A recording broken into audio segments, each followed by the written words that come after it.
to thank you guys for subscribing to my channel. We're over 90,000 subscribers, on the road to 100,000 subscribers. So please keep liking, sharing, and subscribing. I really do appreciate you guys.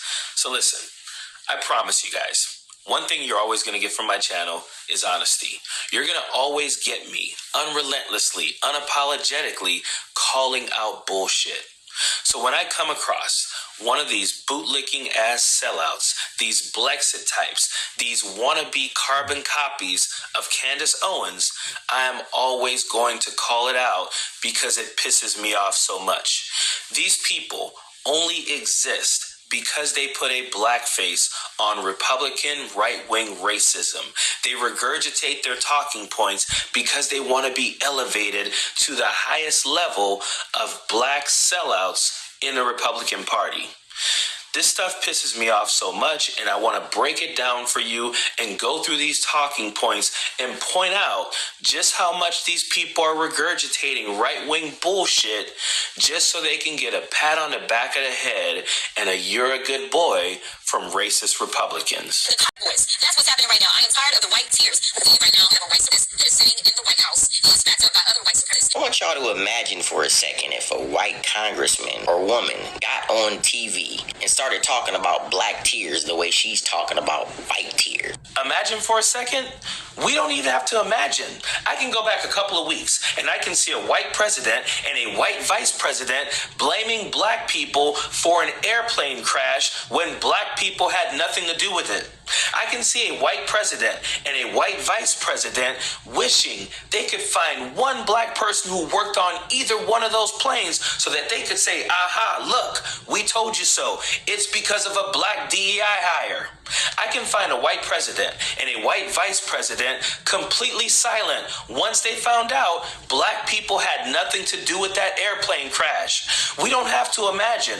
We have seen white congressmen and white congresswomen in the Republican Party call accomplished black people DEI hires just because they don't like them.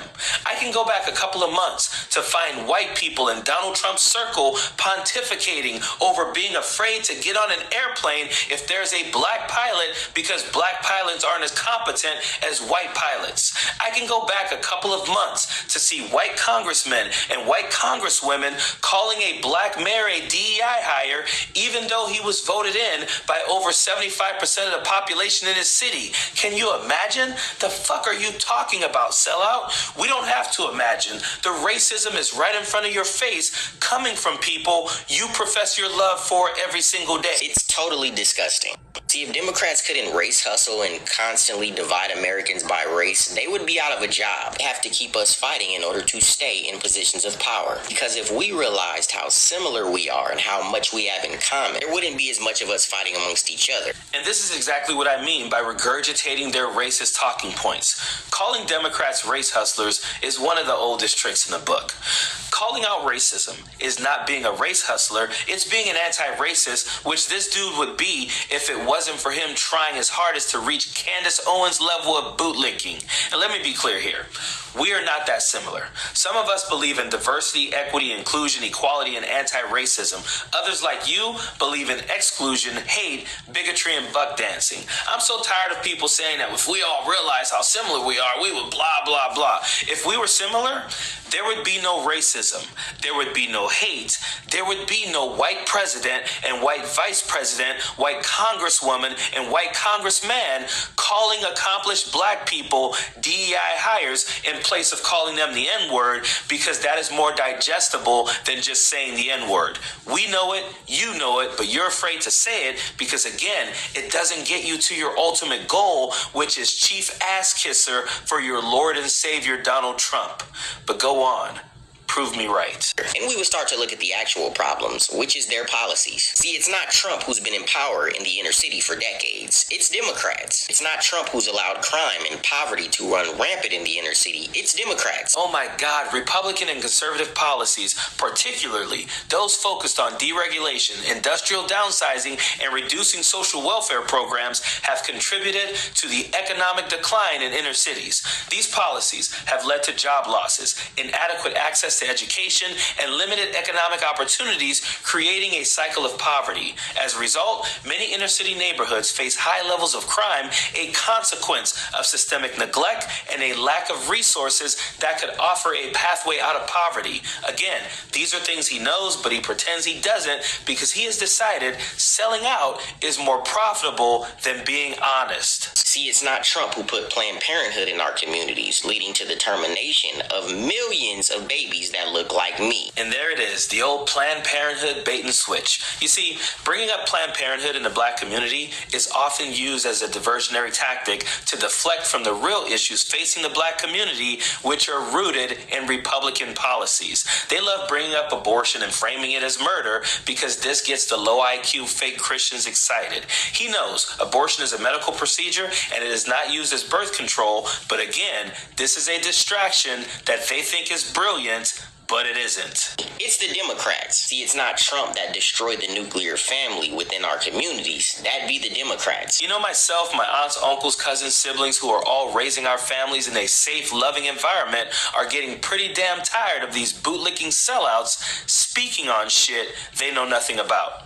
And you know, when they say destroyed the nuclear family, they're being bigots about the LGBTQIA plus community without saying it. But you know what bothers me the most about black conservatives talking about the black community is that they aren't in the black community discussing solutions. They're in white communities saying these things for appeasement. They're the black people telling black jokes to white audiences because being laughed at in the room to them is better than not being in the room at all. And you see, this is the mind of a sellout. And if we want to go back to the roots, see, it's not Trump who's a part of the party of the Klan, the party of Jim Crow, the party that didn't want black people to have civil rights, the party that wanted to continue slavery. No, that would be the Democrats. The oppression is not coming from Trump. It's coming from the same party it's been coming from. It's the same party that uses the media to push their agenda in order to divide us by race, or even using the public education system to do the same thing. It's totally demonic. The Americans are waking up and starting to see through this propaganda. The gig is up. It's over. Dude, right now you're buck dancing for a party that has white supremacists marching the streets in support of it. You're buck dancing for a party that has an unelected billionaire who did a Yahtzee salute at one of their rallies. You're purposely misrepresenting the history of conservatives and their support for white supremacy and black oppression for clout. For any Republican that wants to regurgitate this bullshit and completely misrepresent history, ask yourself, why do white supremacists today and white racists today enthusiastically support Republicans and Donald Trump? Why did they celebrate Donald Trump's victory?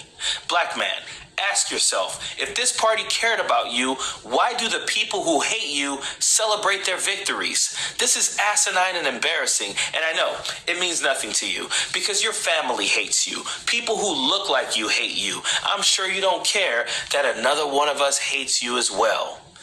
Period.